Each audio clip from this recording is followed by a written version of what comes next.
යක්කු හෙවත් යක්ෂයෝ ගැන ජනප්‍රවාද රාශියක් තියෙනවා අපිට දෙක ගන්න පුළුවන්. මේ ප්‍රසිද්ධ ජනප්‍රවාදවල එන යක්කු ඉපදුන විදිය සහ ඒ යක්ෂයන්ගේ තොරතුරු කිහිපයක් තමයි මම අද කතා කරන්න බලාපොරොත්තු වෙන්නේ. මම මුලින්ම කතා කරන්න බලාපොරොත්තු වෙන යක්කු අතර මහසෝන්‍යකා සහ කළු කුමාරයා දක්වන්න පුළුවන්. දැන් අපි මේ එකිනෙක ගැන තොරතුරු බලමු. මහසෝනා හෙවත් රිටිගල ජයසේන යනු කාවන්තිස්ස රජතුමා සහ දුටුගැමුණු රජතුමා ළඟ සිටි ඇතුන් 10කගේ ශක්තිය ඇති ප්‍රධාන යක්ක සෙන්පතියකි. මෙම රණශූරයා අංගම් ශාස්ත්‍රයේ කෙළපෙමිණියකි. රිටිගල දැනට උගන්වන රිටිගල විශුද්ධි අංගම් ශාස්ත්‍රය නැතිනම් අපි අහලා පුරුදු සුදලිය අංගම් පොර පරම්පරාවේ උරුමකාරයා වන්නේ මොහුය. එය රිටිගල පරපුරට ලබා දී ඇත්තේ රිටිගල ජයසේන සේනාධිපතිවරයා විසිනි. එය අදටත් මෙම ප්‍රදේශයේ උගන්වනු ලබනවා. දුටුගැමුණු රජතුමා විසින් එළාර රජුව පරදා යුද්ධයේ ජයග්‍රහණය කළාට පසුව ගෝඨයිම්බර යෝධයා අලුත් නිවසක් තනා ගෙට ගෙවදීම නිමිත්තෙන් ඉතා විශාල උත්සවයක් සංවිධානය කර තිබුණා. මුලදීම ගෝඨයිම්බර මත්පැන් පානය කළ නිසා මත් වී සිටි අතර පසුව මෙම උත්සවයට රිටිගල ජයසේන පැමිණියා. මොහුද මත්පැන් වලින් මත් වී ගෝඨයිම්බර යෝධයාගේ බිරිඳ වූ සෝනා කුමරියව වැළඳගත් අතර මෙයින් කෝපයටපත් ගෝඨයිම්බර යෝධයා රිටිගල ජයසේනට බැන වදිමින් එළවා දැමුවේය. පසුව ගෝඨයිම්බර යෝධයා තමාට අභියෝගයක් නැතැයි සිතා සතියක් තම්මැන්නා සුසාන භූමියේදී ද්වන්ද සටනකට එන ලෙස කීය.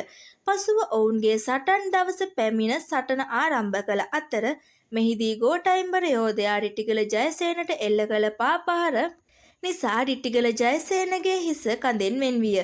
මෙය දුටු සෙනසුරු දෙවියන් කලබලයට පත්වීම නිසා කල්යල් බලා වැඩ කරන සිටිතද අමතක වී ගොස් එවෙලෙහි සොයාගත් වලසකුගේ හිසක් ගෙනවි ජයසේනගේ හිස නැති සිරුරට දිවි බේරා ගැනීමට සවි කළේය. හදිසියට සෙනසුරු දෙවියන් ජයසේනට සවි කළ වලස් හිස සවි කර ඇත්තේ මුහුණ පිටුපසට සිටින ලෙසය. එලෙස නැවත පණ ලැබූ ජයසේන එදා සිට රියන් 81ක් උස ඇස් 3ක් හා අත් 4ක් ඇති රතු ඇඳුමින්ද කළු පාට ශරීරයෙන් යුතුව යෝධ ඌර වාහනයකින් ගමන් කරන මහසෝන් යක්ෂයෙක් බවට පත්විය. මොහුට අවතාර 5ක්ද දක්නට ඇත. මීළඟට මම කතා කරන්න බලාපොරොත්තු වෙන්නේ කළු කුමාරයා ගැන.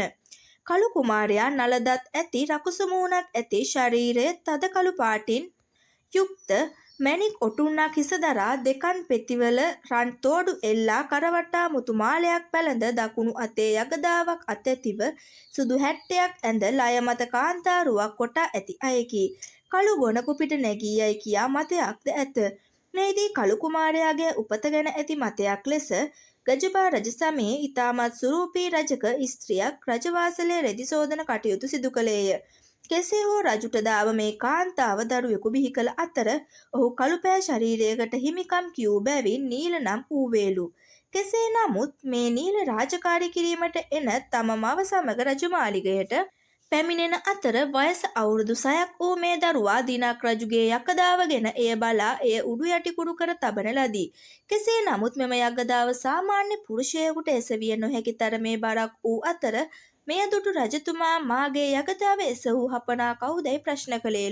අවසානයේ සොයා බැලීමේදී මේ නීලගේ ක්‍රියාවක් බව දැනගෙන ඔව්ව රජවාසලේ තබා ගත්තේලු. වයසින් වැඩුණු පසු රජුගේ සෙනවියකු බවට පත්ව ඇත. පසු කලෙක ගජබා රජු සොලීරට ආක්‍රමණය කර තම පියාගේ සමයේදී මෙරටින් ගෙන ගිය සිංහල සිරකරුවන් බේරා ගැනීමට සොලීරටට යාමට යගදාවෙන් ගසමින් මුහුද දෙබෑ කර පාර සාදා දුන් නීල මහා යෝධයා මොහුය. එලෙස ඉන්දියාවට ගිය පසු නීල අපූරු ගමකට යන බව සඳහන් වෙනවා. මේ කතාවට අනුව ඒ ගමේ ජීවත් වූයේ ස්ත්‍රීන් පමණක් විය. ඒ ස්ත්‍රීන් වසන ස්ත්‍රී පුරයට ගිය නීල කුමාරයාට මහත් ඇබැත්තියකට මුහුණ දෙන්න සිදුවිය. නීලගේ දැවැන්ත සිරුරට වශී වූ ස්ත්‍රීන් ඔහුගේ සිරුර එල්ලා සිරුරේ දැවටි එක පොකුරට නීලව බදාගත්තේය. ස්ත්‍රීන් එකිනෙකා පොර අල්ලමින් සිදු කළ මෙම වියරු ක්‍රියාව හේතුවෙන් කුමරු මහත් අපහසුතාවයට පත්විය.